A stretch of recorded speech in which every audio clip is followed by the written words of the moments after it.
Infidelity is a popular hidden flaw among relationships, and relationships in the church are no exception. Some church couples have decided to use unorthodox methods of exploring their sexual desires. Let's talk about the elephant in the room. The people in the church who are swingers and saints. Thank you for joining us here at the Big E, the elephant in the room. My name is Jackie. And I am Melissa.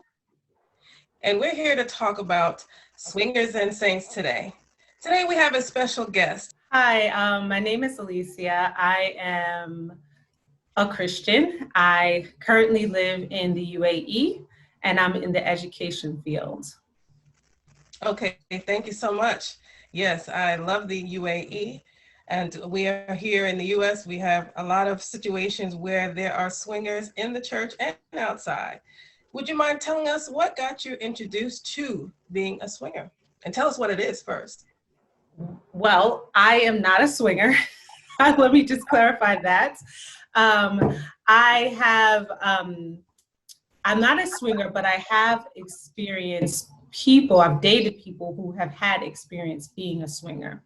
So that is something that I was shocked about, and I also was interested in and learned a bit more information about it. So basically a swinger is a couple, usually couples, who engage in sexual activity with other couples or other individuals. Absolutely. And how did you find yourself into that situation? Like I said, I was dating, I dated two people in particular, one person from the church that just shared with me his experience with at being a swinger at some point. And of course, I didn't engage in swinging personally, but you know, that's the point. The point is that there are so many people in the church who are engaged in these activities, and you just never know. You find yourself involved because you're just in the church and you're interacting with people you're dating in the church, and you come to find out these people are involved in such things. So I just have a just clarification on this whole process of swinging. Because it's such, we're involved in the church and we're all raised collectively in a Christian home and a Christian background. My thing is, this individual that you were involved in that was actually a swinger, how did they say, in their perspective, how did they decide to move forward and think that was a comfortable place with them, especially being in the church realm and environment? From my understanding, I think this person also was raised in the church. Both parents were very active members in the church, and they found themselves in that position because someone else in the church mentioned it to this particular person, and they tried it out actually with someone else they weren't really in a relationship with, but in order to go to these, okay, so there are events, right? So in order to get into this event, they have to come with a partner. Like a single man can't just go, a single woman cannot just go. It has to be a couple. So they were introduced to someone who then introduced them to someone so that they can go to this event. And I think initially they were just interested and said, I'm gonna go, because of course there's no pressure to do any particular activities, but they did know what was going to be happening, but they just wanted to go see. And then I think that kind of opened the door for them to then later on participate. Okay. So once they you found out this individual was actually a swinger, did your relationship continue, or did you basically at this point realize this is not the direction you actually want to go into? And did they give you basically an ultimatum actually in the relationship, since they were a swinger and you were not one? They were not currently swinging as far as I knew. They made it seem like for them it was just one of those oh, that was my phase, that was my exploratory phase. And it was something I tried, something I was engaged in for a period of time, and I'm no longer engaged in it. So no, there was no need for that. However, I will say that, when we're dating people, people's histories are important. We can't hold them to the cross, right? Because we all grow, we all receive grace. But you have to think, especially when it comes to sexuality, if a person has experienced certain things,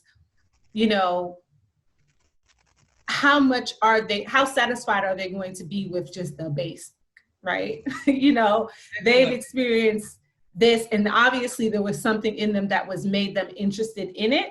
So then you wonder, a couple of years in, when it's like you've seen and said and seen and explored everything, what's the next step? So that did go across my mind. Alicia, that's an excellent point. Melissa, those are excellent questions to ask our guests today. It also reminds me, I had an interview, and he chose not to be here today for obvious reasons, but he did allow me to share a little brief statement. I'm going to just summarize what he stated. For he and his wife, it was a situation where they started going to couples counseling at church. And just as you mentioned, a lot of the events you had to be married. It was, you couldn't date, you had to actually officially be married. So what would happen, the whole point of them going to couples counseling is to try to solve the problems that they were having in their relationship. But what they found is when they started to go to these retreats and these gatherings, there was a whole nother situation going on that I don't think too many of the pastors and elders knew what was going on. So it was actually something that it was exciting and it was secretive. So it began to, blossom into a situation where they started sharing and swapping partners within the same church. But for him, it wasn't something that he wanted to continue. It was something that he wanted to try because he really was trying to help his marriage and please his wife. But for him, it just wasn't something that he wanted to continue to do. So it was a very sad consequence for him. It did result in divorce. And she ended up marrying one of the other gentlemen in the church that she was swinging with. So it was, and I was going to ask you, what was the consequence of being affiliated with someone who chose that type of lifestyle? I didn't really experience any consequence directly to that, other than just getting a new perspective on what's really out there, because I didn't expect that, certain persons within the church would be engaged in those activities. Of course, I've heard of swinging. We know Will and Jada have been accused of swinging all these years, right? But I just didn't know to that extent that it was in the church. So that was an eye opener for me. But as far as our relationship, it didn't really affect it much. So I have a perspective on, Jackie, what you were saying, as well as Alicia. So when you have a husband and a wife that, when you're dating, you do new things, you're excited, you're just whelmed in so much of the relationship. You move forward, you get married, you're still doing these exciting and new adventurous things. At your point, Jackie, you were saying this was a secret situation that was going on at these various retreats, the marriage retreats. So what if it comes to a point that a spouse says, you know what, in God's eyes, I know this is not the right thing to do, but their spouse is still enjoying this environment, still enjoying the activity, enjoying what's going on, but then that spouse is like, that's not what I want to do. Where does it come to a point that that individual has to make a choice? Do they continue on with their marriage? Do they openly, is there anything readily available in the church to someone that you can speak to without being judged, without being looked down upon? That has always been a point that I've always sat there. Now, since this is coming to light and we're bringing this to the table here, why isn't these issues and why is this such a secret in our church? Now, the thing about it, we see this, we hear about it out in the streets, we hear it every day going on our everyday lifestyles, we see things on movies.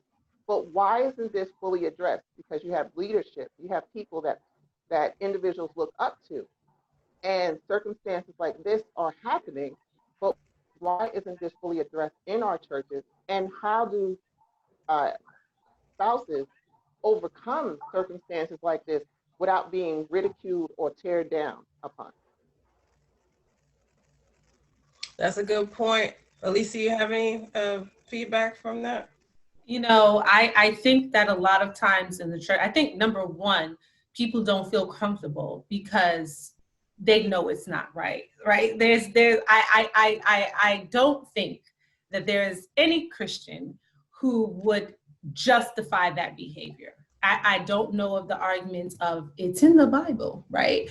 They may be able to make justifications to themselves, but when they have to verbally share it with someone else, I don't think that they feel that confident in doing it, right? So that's number one.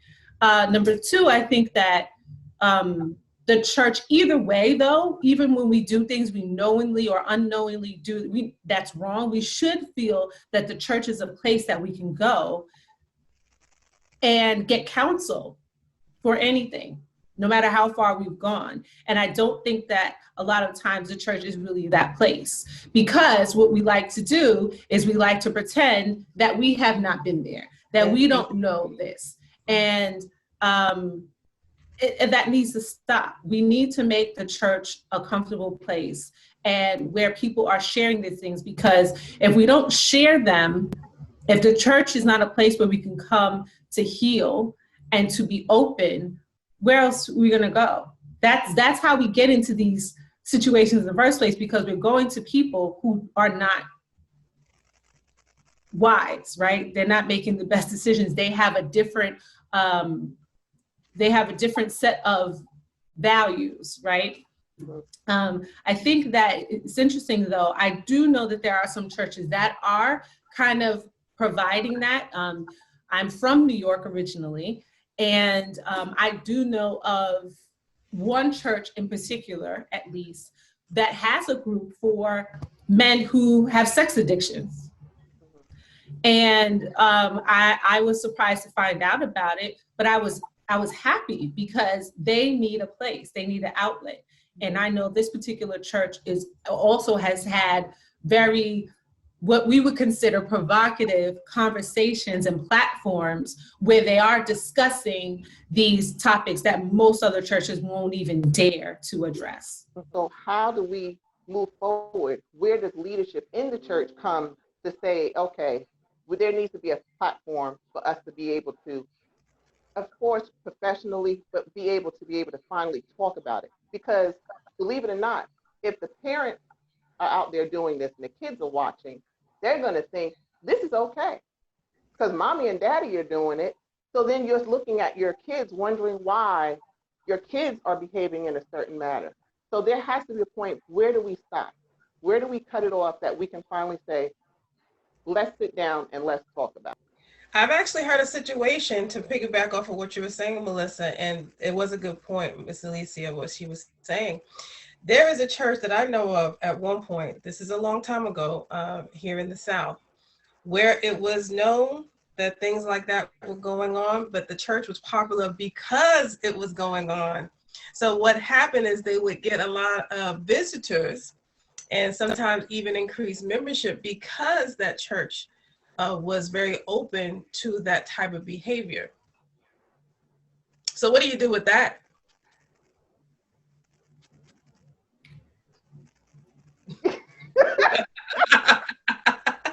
I wanted, you know, my first thought was burn the church, but that's not the answer. Don't listen to me. That's not the answer. That's not the answer. But I think that clearly they need to revisit their mission statement and the Bible, and no all-night prayer meetings there, but they need to pray and fast, okay? But I think that what, you know, and Melissa, this is important, right? Because there has to be a serious change. It has to be a change that is not just church by church by church, right? This underlying ideology of what is church, what is the purpose of church, what is the place of church, and who are the people that are coming to church, right? And I think we've got that all mixed up. And until we can really come to grips and go to the Bible for that answer, these things are going to continue to destroy the church. As you can see, as Jackie said, that church is destroyed. I mean, it might be vibrant, but it's not serving in its capacity of what God intended it to be, right? And so you have to realize that the church is, it's a hospital. It's a place of prayer, right? It's a place where people are coming to, and we are sinful. We are flawed. And for us to act as though, when we try to hide the sin and we try to put on the mask, we try to act like we're not flawed, we're not sinful, that gives the opportunity for sin to then grow and then spread. When we address it, just like with any other sickness, if we're sick and we just ignore it, it doesn't go away. You have to treat it. You have to acknowledge it. You have to be diagnosed. And so a lot of times we just want to look good. We want to look pretty. We want to have the numbers. We want to have the offering. We want to have the music. We want to have all of the glitz and glamour without having a solid foundation. Yeah, exactly. Okay. And Jesus, we know he was a man of the people and any kind of person. And he was leading them to God and directing them to God. And if that's not happening, you're reaching any kind of people, they can come as they are, then like, what's the point? You can't really call yourself Christians. You can't call it a Christ-centered church because it's just not. However, I do find that when things are confessed and when you share with church members at the hospital, there's not that much support because there's a lot of judgmenting. There's a lot of judgmental things going on. And so it doesn't really give an open space for people to feel comfortable to really come with their real sins. Thus, that just produces a lot of areas and situations where people do keep things hidden and in secret. Yeah, exactly. Yeah, I agree. It is. And I think that, well, what do you guys think about? I have different views about what I think, how things should go in the church. Okay. I think that the church misses the mark when we don't look at it like a business. And people may say, it's what, a business? The church is a business. But what I mean is that, you know, businesses have strong mission statements. They have people in place that have specific roles, and they are held accountable to achieve goals according to their position, right? And you're getting a return on investment, and you have a strong HR department, right?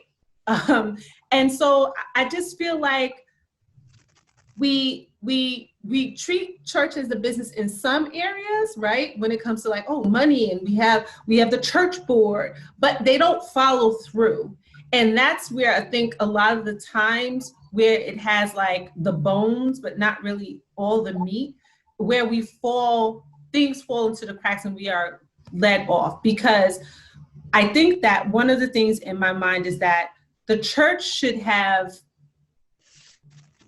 counseling. They should really have an approach of counseling, because that is one of our biggest like missions. We're supposed to be a hospital. We're supposed to heal, meet people's needs. That's what Jesus did. How can we meet people's needs? How can we heal? Yes, of course, we have the Holy Spirit, we have the Bible, but people have real serious issues that at the most they need medication, and at the very least they need counsel. They need people who are really equipped to deal with these emotional, mental, social illnesses. There's a lot of churches that have missed the mark and they seem to not care. And there's a lot of people who have fallen between the cracks who don't even want anything to do with the so-called hospital because you're not going to get treated there. You're going to stay sick. Mm-hmm. And that's so you're going to keep swinging. You're going to have the leadership keep lying. And that's the end of the story. Mm-hmm. You know, I think that we don't look at the whole person, right? When you think about why would someone, you know, just as Jackie was saying with the gentleman who she spoke with and the people that I know who have been involved with these type of activities, I see that, you know, the common thread is that they were interested, right? They were interested, or there was a problem and they were seeking to fix or fill a void to some degree. And that is what is happening with a lot of people in the church. And if we don't address that, we are individuals and we have flaws, we have needs, and sometimes the need is not, sometimes it's due to trauma, right? And sometimes it's just human needs, right? Sometimes we just can't ignore that we are human. But what we need to realize is that we can't, a lot of times in the church, we just want to address one part of the person and not realize that the whole, in education, we like to take a holistic approach. One of the great programs that I was involved in New York City was that we don't just look at if the education is failing in the Black community, well, it's not just the teachers in the classroom. We have to look at the parents at home. We have to look at how that child is being raised. If that child is hungry, they're not paying attention in the classroom, okay? If that child is being beat, if the parent can't get a job, you know, and they're homeless, education is down the drain. That's the least of their concerns, right? So you have to look at education in a holistic approach. We have to look at the church, the people in the church in a holistic approach. And you can't just continue to minister to one part of the person. And I don't want to put the onus on the pastor, right? Because they're people too. And sometimes we forget that. We hold them to this standard with, they're just people too, right? But as Melissa said, they are called to lead. And part of that leadership is to be able to understand the needs of the people and say, you know what, let's delegate. Let's have, why is it that we don't have, this is like nominating committee time, right? For many churches. Oh boy. Jackie, are you on the committee? No, but I have. Okay, because you that was a I'm on the committee. I know what you're talking about kind of response. But you know, and we were talking about this on another group call I had earlier. We keep doing the same thing. We have different needs. We're more educated. If church was run a certain way in past years, we can't fault them because they were operating under what they knew, what they thought was best. But we are in an age where we have information. We have no excuse to be ignorant to what people are going through, what is happening in society, and what people need. So why is it that, or in the nominating, why aren't there church social worker? Yep, exactly. Mm-hmm. We have safety. Who's the person? The safety person to make sure, you know, we have all of these. We even have church security. Who's securing our mental health? Who's securing our emotional health? Don't forget about the wedding coordinator. Remember that? We have a wedding coordinator, Melissa. We have a wedding coordinator. We have a lot of, why don't we have a church social worker? We have a school social worker. Why? Yeah, exactly. But the thing behind all of that, they fight for individuals to be part of, and you know this, Alicia, part of the children's department, to do all the children's, you know, programs, the children's choir. You have all of you want that, but this is the thing behind a lot of it. A lot of the members, you have social workers, you have counselors, you have licensed. All of these people are sitting in the congregation with these license certifications and fully educated to handle these circumstances. But what happens? Oh, that's me. I'm not dealing with it. I don't want to deal with it. I don't want to deal. Or you have a lot of the people that are in leadership and they're only going to nominate their friends or their family members. So you have a combination of the two. But needless to say, yeah, you do have a lot of favoritism going on there. And a lot of people are suffering due to the members just sitting back, not wanting to deal with it. What was the result in your relationship? Well, the relationship didn't continue because of outside reasons. But you know, you're prayerful. That's a reason to be prayerful when you're in relationships and God reveals things to you.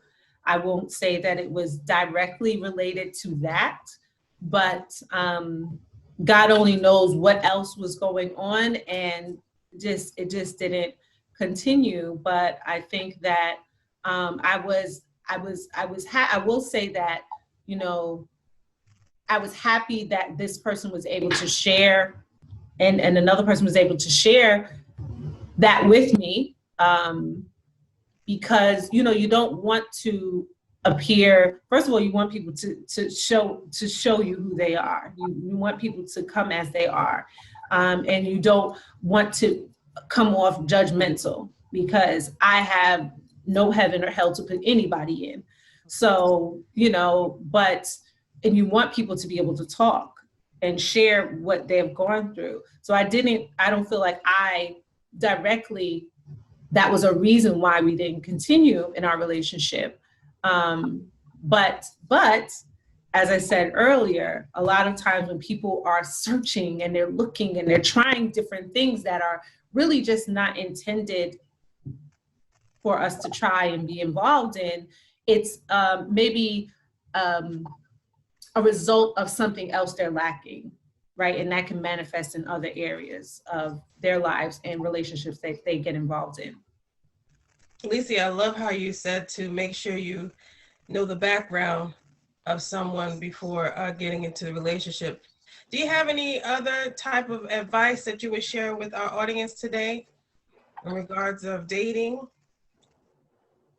or any type of other things that you would like to share with us? I would just say, you know,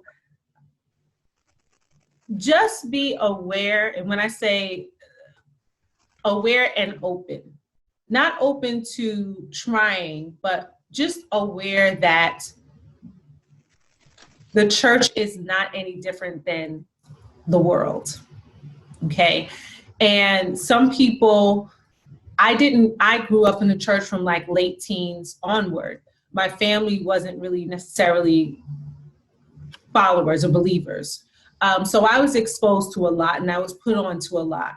But I think that, you know, as Christians, just be aware as you're dating that you can't necessarily feel safe.